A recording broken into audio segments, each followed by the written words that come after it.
قالوا لم نك من المصلين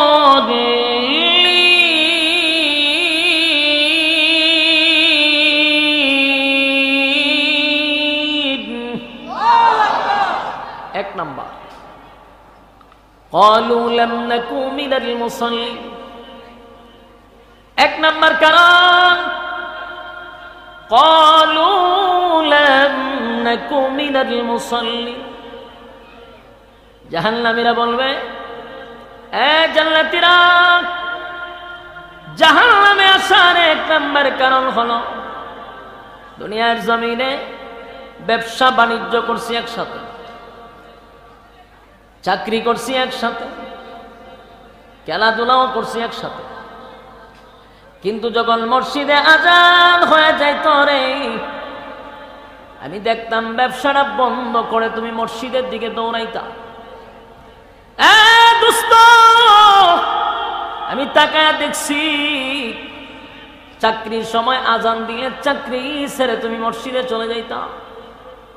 আমি দেখছি খেলাধুলা করতাম দুইজন, কিন্তু আজানটা দিলে পড়ে দৌড়াইয়া তুমি মসজিদে যাইতা। ক্বালু লাম নাকু মিনাল মুসাল্লিন, তুমি মুসল্লি ছিলা, আমি মুসল্লি ছিলাম না। বলুন জাহান্নামে যাওয়ার এক নম্বর কারণ কি না পড়া? কথা কই না দি আপনারা সাথে যারা এখানে সবাই বসে রয়েছে, আর কিছু পাবলিক আছে ও বাউন্ডারি বাজত ভাই আমার যাচাই বাছাই করতেছে, দেখা যাক যে কি পর্যন্ত বাইরে দিতে পারে। ছক্কা চার মারলে আসবো, সিঙ্গেল রানে তাদের পোষায় না। এই সবাই মিল্লা চিন্তা করেন তো জাহান্নামে যাওয়ার এক নম্বর কারণের মধ্যে এই এক নম্বর কারণটা সবার মধ্যে আসেনি? সবার মধ্যে না থাকলেও অসংখ্য মানুষের মধ্যে কারণ আছে। কথা বলেন না দি না? সবাই ফাঁকা নামাজি, এখানে তো নামাজ হয়েছে, কয়জনে পড়ছে? তাহলে জাহান্নামে যাওয়ার এক নম্বর কারণ কি? হ্যাঁ, আপনারা আমার ওয়াজ শুনুননি, একটু কথা কই। অল্প সময় পেলে ওয়াজ হয় না, তাড়াহুড়া থাকে কথার মধ্যে। বক্তাও ওয়াজ করে মজা পায় না, শ্রোতাও ওয়াজ শুনে মজা পায় না, একটা তাড়াহুড়া থাকে। তাহলে আপনি চিন্তা করেন এক নম্বর কারণ কি? নামাজ। খুব মনোযোগ, 4 কারণে জাহান্নামী। এক নাম্বার পয়েন্ট হলো নামাজ। ক্বালু লাম নাকু মিনাল মুসাল্লিন, জাহান্নামীরা বলে জাহান্নামে আসার এক নাম্বার কারণ হলো নামাজ না পড়া।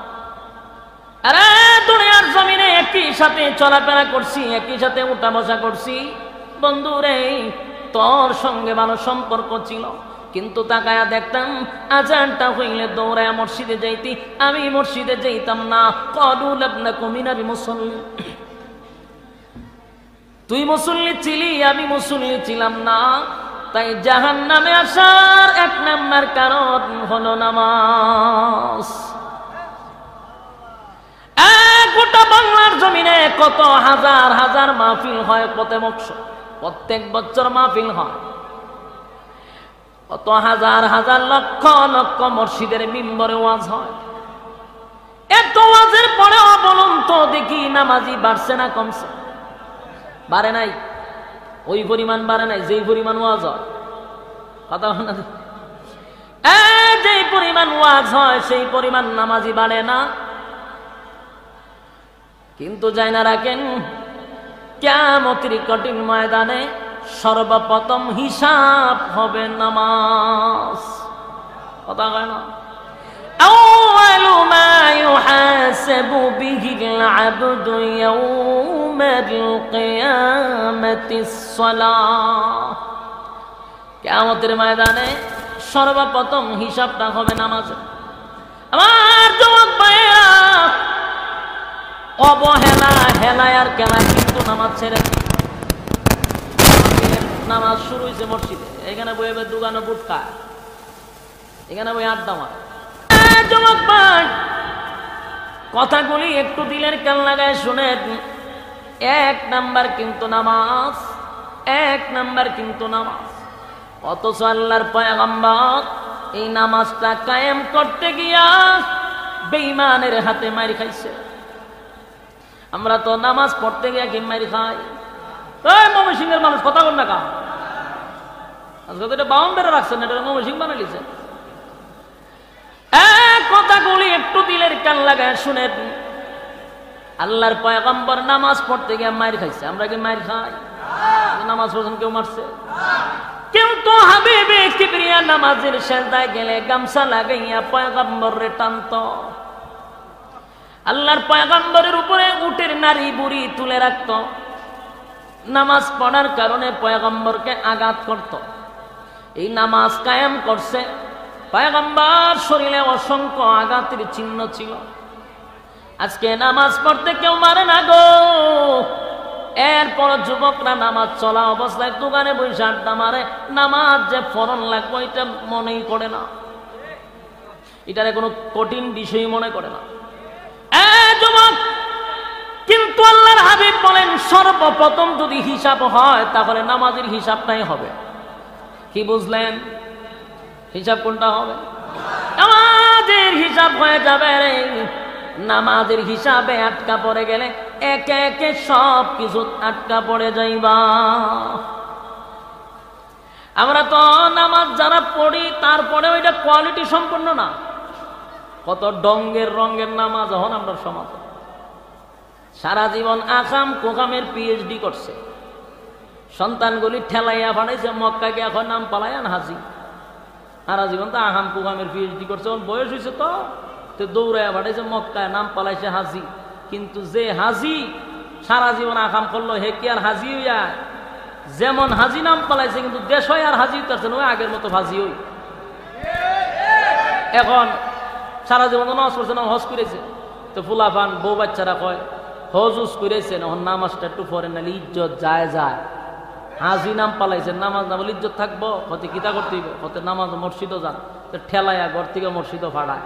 এই বেচারা হারা জীবন শয়তানে আগাল মাতাল নাচাইছে, হে আইছে মসজিদে নামাজ পড়তো। ওর নামাজ দেখা রয়েছে খারিয়া মসজিদের গরিব কড়াবাজিটা খারিয়া চায় তাকে। বাস্তব কইছি না অবাস্তব? ওই নিয়ত দান্দাতে মসজিদের গরিব কড়াবাজিটাও দেখে। মসজিদের সামনে ক্যালেন্ডার আছে, এটার পাইছে তাকে। তো ফ্যান কড়া লাগাইছে, এটাও দেখে। এটা কি নামাজ না তামসা? রীতিমতো একটা তামসা। মানে আরা জীবন তো আকামের পিএইচডি করছে, হঠাৎ করে মসজিদে আইছেন গরিব ভাই চায় তাকে। তো ওই ফ্যানের ভাই চায় তাকে। ফিফরা যায় এটারও মারে, মশা কামড় দিয়ে এটারও মারে। আছে নিরম নামাজি? এটি কি কোয়ালিটি সম্পন্ন না রীতিমতো তামসা? যুবক ভাই, নামাজ জাহান্নামে যাইলে প্রথম হিসাব না হবে, জাহান্নামে যাওয়ার আগেই হিসাব হবে। হিসাবের শুরুতেই হবে নামাজের হিসাব। তাই নামাজ নিয়ে যারা পড়েন তারা ভালো করে পড়েন, ফাজলামি করেন না। অনেকের নামাজ দেখলে শয়তানও হাসে। নামাজও দাঁড়াইয়া পিছনে কে আসছে এটাও দেখে। কি নামাজ কথা? আরে নামাজ কেমন হওয়া দরকার? হযরত আলী রাদিয়াল্লাহু তাআলা আনহু যুদ্ধের ময়দানে তীরের আঘাত পাইছে পায়ে। সাহাবায়ে কেরাম তীরটা টানাটানি করে, উনি চিৎকার মারে, রক্তক্ষরণ হয়ে গো। কেউ উনার পাত থেকে তীর সরাইতে পারে না। আল্লাহর হাবিব বলেন, সাহাবীরা রে, আমার আলী যখন নামাজে দাঁড়াবে তোমরা কেউ তার পায়ের তীরটা খুলে নিও। হযরত আলী যখন নামাজে দাঁড়াইছে, সাহাবীরা পিছনে গিয়া তীরটা টেনে তারপরে বাহির করছে। আলী লড়েও নাই। সুবহানাল্লাহ। বাড়িতে গিয়া একটা তীর পায়ের ভিতর থেকে টেনে বাহির করছে, উনি লড়েও নাই। তার মানে নামাজে যখন দাঁড়াইছে কোনো কিছু আর খেয়াল নাই, একমাত্র আল্লাহর সামনে। সুবহানাল্লাহ। আর আমরা মশা শুধু একটা কামড় দেয়, মসজিদের মধ্যে এমন তাফা মারে, এটা ঘরের মধ্যে আওয়াজ যায়, যেমন বোঝা যায় বোমা ফটাই দিচ্ছে। সাহাবায়ে কেরামদের নামাজ এমন ছিল। আপনারা খলিফাতুল মুসলিমিন উমরের ব্যাপারেও জানেন। ওনার মৃত্যু কিন্তু হয়েছিল, আঘাত পাইছিল মসজিদে নামাজরত অবস্থায়। সাহাবীর মধ্যে খলিফাতুল মুসলিমিন উমর খুব শক্ত ছিল, কঠোর ছিল, ইসলামের ব্যাপারে খুব শক্ত। খলিফাতুল মুসলিমিন হযরত ওমরও কিন্তু নামাজের মধ্যে আঘাতপ্রাপ্ত হয়েছে। আমরা হইলে ও মাই গো হয়ে চিল্লাই আস্তা মসজিদ দোলা বলিলাম, কথা বল নাকি, ও মায়া মায়া গো হয়ে মসজিদের ইমাতাতি মাতা গইলাম বলে কথা। কিন্তু এক ঘাতক আগের থেকেই খলিফাতুল মুসলিমিন উমরের উপর একটা রিস্ক ছিল, সে খঞ্জর বানাইতো তো বলছিল যে আমার একটু টেকাটা যেন বাড়ায় দেয়। খলিফাতুল মুসলিমিন উমর কইছে যা দেয় এটা করে ইনসাফ ভিত্তিক দিতেছে। তো হে একটা রিস বানছে যে তুমি সব জায়গায় দয়া দেখাও আর আমার ব্যাপারে বেইনসাফি করছো, তো তোমার একদিন আমার একদিন। এই ঘাতক তখন খঞ্জর বানানো শুরু করলো। তো এমন খঞ্জর বানাইছে এটা দুনো দিকে চাকু, এদিকেও আছে এদিকেও আছে, এরকম দেখছেন মাঝখানে এটা তাকে দরবার, এটা এই দুনো দিকে থাকে। আপনারা তো চিনেন বালা কইরা, চিন্তা না করে বাউন্ডারের বেড়ায় খাও খাইটা মিছিল করেন আপনারা চিনেন তো চিন্ত কেটা, আপনারা কিন্তু আমার ভয় লাগে। ভালো করে শুনেন, দুই দিকে ছুরি, মাঝখানে হাত। ঘাতকের বাচ্চা কিন্তু ইমানদার ছিল না, কিন্তু ইমানদারের বেশ ধরছে। বইরা মসজিদের মধ্যে গেছে, একটা চাদর মুড়ি দিয়া ভিতরে এই খঞ্জর তো রাখছে, ভিতরে চাকু একটা ভিতরে রাখছে। সেদিন সবার আগে মসজিদের আগের কাতারে গিয়া খলিফাতুল মুসলিমিন উমর মিম্বরে দাঁড়াইছে নামাজ পড়ানোর জন্য। আর এই ঘাতক খলিফাতুল মুসলিমিন উমরের বরাবর পিছনে মুয়াজ্জিনের সামনে গিয়ে দাঁড়াইছে।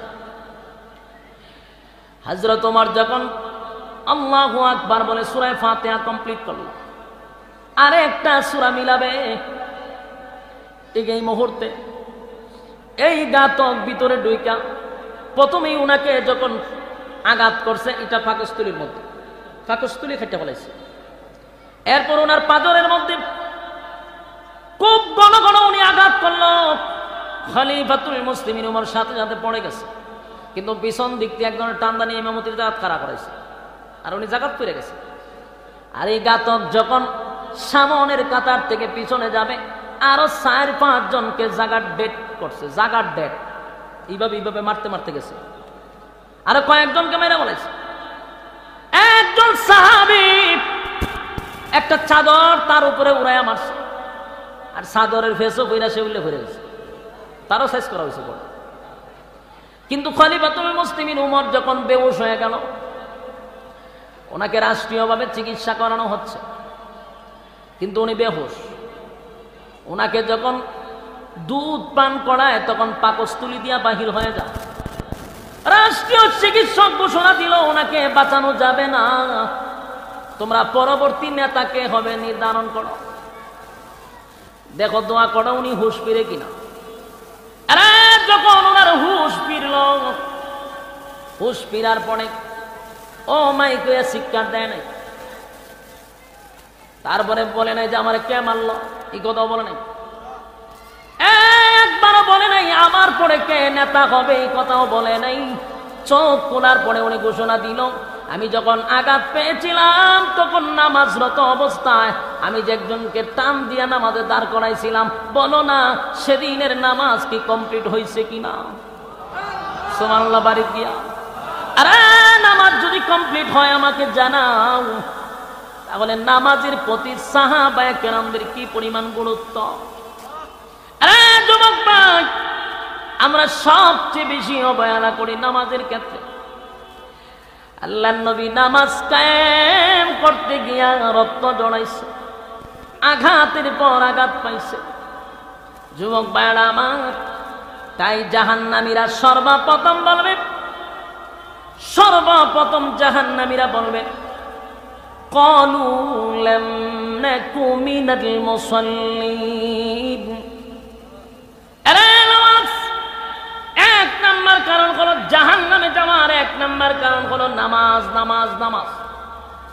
তুমি দুনিয়ার জমিনে মুসল্লি ছিলাম, আমি মুসল্লি ছিলাম না, তাই জাহান্নামে যাওয়ার এক নাম্বার কারণ হলো আমি নামাজি ছিলাম না। তুমি জান্নাতে যাওয়ার এক নাম্বার কারণ হলো তুমি নামাজি ছিলা। জুরে কোন জাহান্নামে যাওয়ার এক নাম্বার কারণ কি না পড়া।